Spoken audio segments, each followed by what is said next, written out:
విఘ్న ప్రార్థన. ప్రసంగి 9:12. సర్వోన్నతుడా, సర్వసృష్టికర్త, మా దేవ, మనోహరమైన వెలుగును కన్నులకింపుగానున్న సూర్యుని చూచుటకు మీ కృపలో మరొక నూతన దినము మాకు అనుగ్రహించిన తండ్రి, మా పట్ల ఎన్నసఖ్యము కాని మీ ప్రేమకై కృతజ్ఞతాస్తుతులు చెల్లిస్తున్నాను.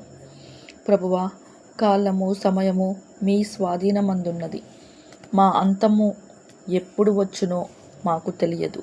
చేపలు బాధకరమైన వలలో చిక్కినట్లు, పిట్టలు వలలో పట్టబడినట్లు మేము కూడా చిక్కుదము. అయ్యా, దుర్దినములు రాకముందే, ఇప్పుడే, ఈ దినమందే మా సృష్టికర్తవైన మమ్మును స్మరణకు తెచ్చుకొని, ఇప్పుడే మిక్కిలి అనుకూల సమయము, ఇదే రక్షణ దినమని ఎంచి, లోకమును దాని ఆశయు గతించిపోవును కనుక మీ చిత్తమును జరిగించుచు నిరంతరము నిలుచు మీ నిత్యరాజ్యంలో పాలు పొందే కృపనిమ్మని మా రక్షకుడును మీ ప్రియ కుమారుడైన యేసుక్రీస్తు నామంలో బ్రతిమాలి వేడుకొనుచున్నాము తండ్రి.